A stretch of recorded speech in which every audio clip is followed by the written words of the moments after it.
Sugeng pepanggihan para pamirsa kepanggih malih kaliyan kula Urip Daryanto ing pawartos saking Blora. Sumangga kita tansah kunjukaken raos syukur wonten ngarsaning Gusti ingkang Maha Mirah. Awit saking rahayu saha nugrahanipun kita sedaya tasih pinaringan kawilujengan sarta kanugrahan ingkang tanpa upami. Mugi puji astuti tansah kajiwa saha kasarira dumateng panjenengan sedaya ing madyaning dinten punika. Mugi-mugi para pamirsa tansah pinaringan kasarasan ingkang ndadari ditebihaken saking sakathahing memala saha rubeda sarta tansah ayem wonten ing pangayomanipun Gusti. Pamirsa ing madyaning warsa 2026 tlatah Kabupaten Blora katingal gumregah makatar kantar nindakaken asung domah kagem nggayuh kemajenganipun praja pamarentah daerah boten namung nggatosaken aspekipun kabudayan kemawon nanging ugi nggatosaken karahayon ekonomi rakyat kanthi lampah ingkang tumata saha digdaya.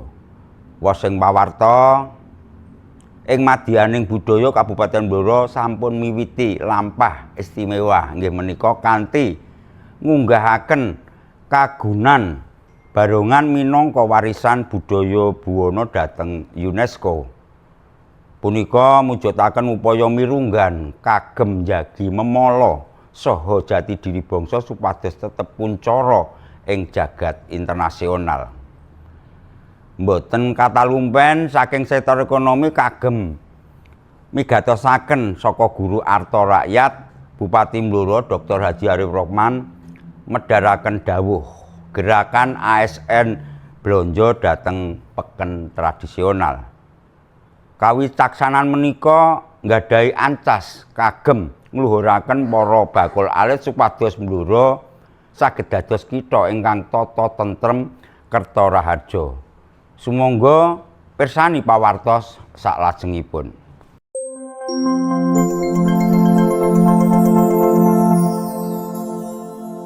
Minangka pawartos ingkang kapisan, Blora murwakani upaya Barongan dados warisan budaya buwana ing UNESCO. Pamirsa, Pamarintah Kabupaten Blora resmi nindakaken lampah strategis kagem ngusulaken kagunan Barongan minangka warisan budaya tak benda ICH UNESCO. Upaya punika dipunwiwiti kanthi gelar parapatan koordinasi teknis ingkang dipunrawuhi dening para sarjana, akademisi, pakar budaya, saha komunitas seni ing ruang rapat Bupati Blora Senin 19 Januari 2026. Sekretaris Daerah Kabupaten Blora, Komang Gede Irawadi negasaken, bilih pihakipun badhe enggal ngracik tim irunggan saha nyusun rantaman utawi rencana aksi kagem jangkepi dompet persyaratan. Kita kedah nggalih kanthi mateng saderengipun supados sedya ngangkat Barongan dhateng madyapada dunya internasional saged kaleksanan pangandikanipun. Pitedah wigati ingkang nyengkuyung usulan punika. Status nasional. Barongan Blora sampun tinetepaken minangka warisan budaya tak benda Indonesia wiwit warsa 2017. Ekosistem santoso. Dr. Muhisin ngendika, bilih pangrembakanipun Barongan ing Blora sanget masif ngantos pelosok dusun. Bukti sejarah. Pinanggihing arca mustaka totem singgo ing Redi Kendeng ingkang identik kalian wujud Barongan.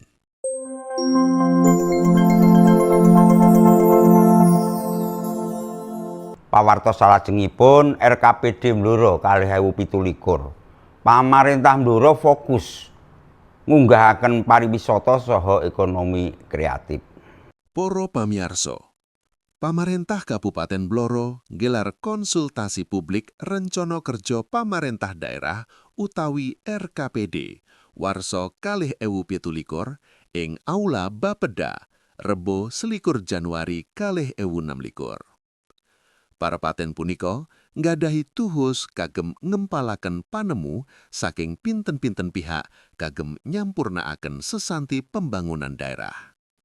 Kanthi tema peningkatan produktivitas daerah soho pengembangan pariwisata sarta ekonomi kreatif, Bupati Blora Dr. Haji Arif Rohman negasaken wigatinipun duduk potensi lokal ing tengahing tantangan fiskal.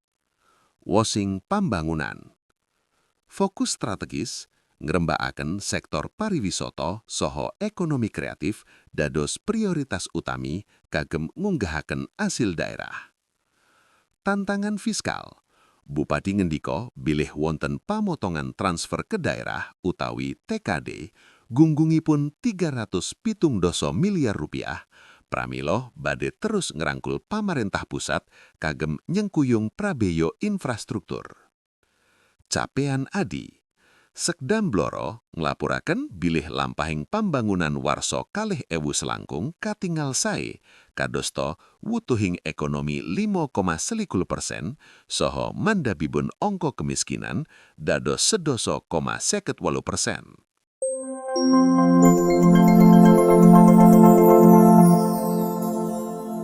Tasih wonten ing pawartos saking Blora pamirsa nglantik pengurus Dekranasda 2000 selangkung 2013 Pemkab Blora fokus ngayomi haki UMKM. Pamiarso, Ketua Dekranasda Kabupaten Blora, Hajah Ainia Syalikah Arif Rohman, resmi nglantik pengurus enggal masa bakti 2000 selangkung 2013 ing pendopo rumah dinas Bupati, Jemuah 23 Januari 2026. Ing mangsa lenggah punika, Dekranasda nggadahi prasetyo kagem nyantosakaken daya saing produk lokal mawi pangreksa hak kekayaan intelektual utawi haki. Haki UMKM Blora badhe terus dipun unggahaken supados pakaryan para pengrajin saged pinayungan dipun akoni saha nggadahi nilai tambah, negasipun Ainia. Pihakipun ugi nggadahi angen-angen dadosaken Blora minangka teras budaya. Bupati Blora Dr. Haji Arif Rohman minangka pembina paring dawuh supados pengurus enggal saged nglairaken reriptan utawi inovasi enggal.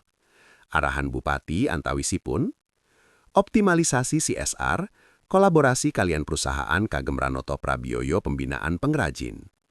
Kawicaksanaan, nerusaken ginakaken sarung saha batik lokal ing lingkungan Pemkab kagem nyengkuyung UMKM.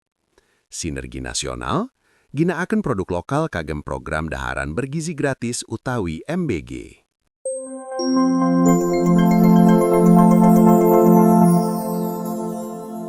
Pamirsa, mungkasi pepanggihan ing pawartos saking Blora Medio selangkung Januari 2026 kalian pawartos pambiyantu bakul alit Bupati Blora medharaken gerakan ASN blonjo dateng peken tradisional.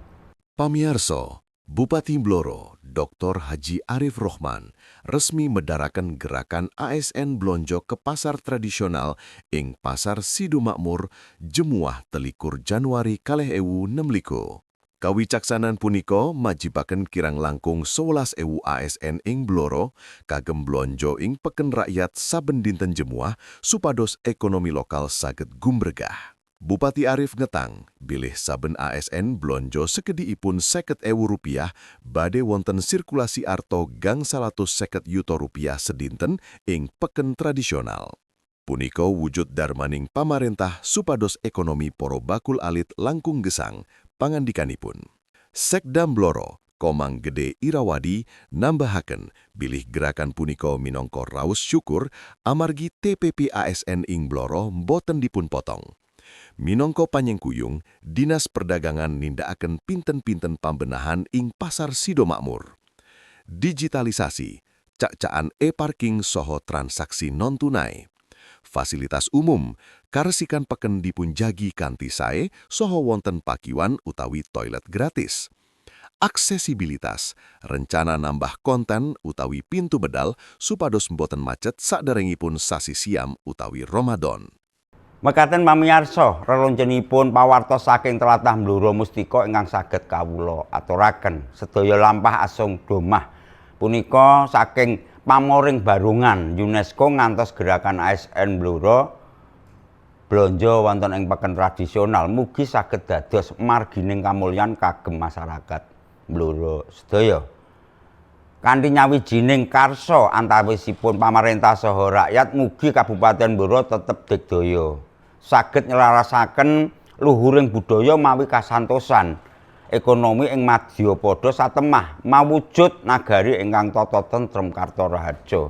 Kula Urip Daryanto saha sedaya kru ingkang makarya ngaturaken agunging panuwun dumateng kawigatosan panjenengan mugi dinten menika panjenengan tansah pinaringan karahayon saha nugraha saking Gusti ingkang Maha Welas. Pungkasing ngatur nyuwun pamit lan undur diri. Wassalamualaikum warahmatullahi wabarakatuh. Nuwun.